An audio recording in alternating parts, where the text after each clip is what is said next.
tunataka kumuona akienda akiweka saini, lete watoto wanataka waeke saini ili Kenya yetu tuweze kwenda mbele.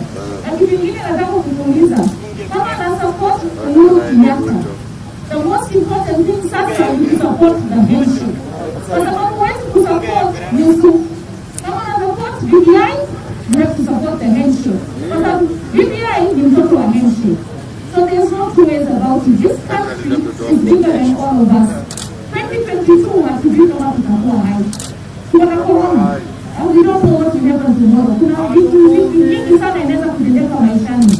Kitu muhimu kama sisi ni leaders wazuri, the most important thing is to make sure that whatever we do in the best interest of Kenya.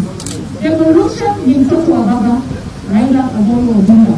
Is the father of revolution. BBI inatuma pesa mashinani kwa counties. Ma FCS watakuwa empowered ili waweze kujenga mashule, kuweka dispensaries, kuhakikisha kuna maji, kuna mabarabara. So that is progress. And when you take leadership right to the grassroots.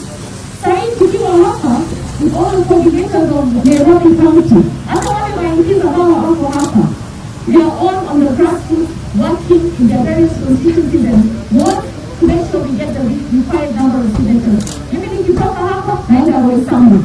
Kuna kanisa huko tunafanya registration. Kuna makanisa nyingi sana zimepewa mavitabu tunafanya registration. Sisi kama ODM na Jubilee on this cause, pamoja na ANC na Wiper on this cause and for Kenya, we are working together in the interest of Kenya.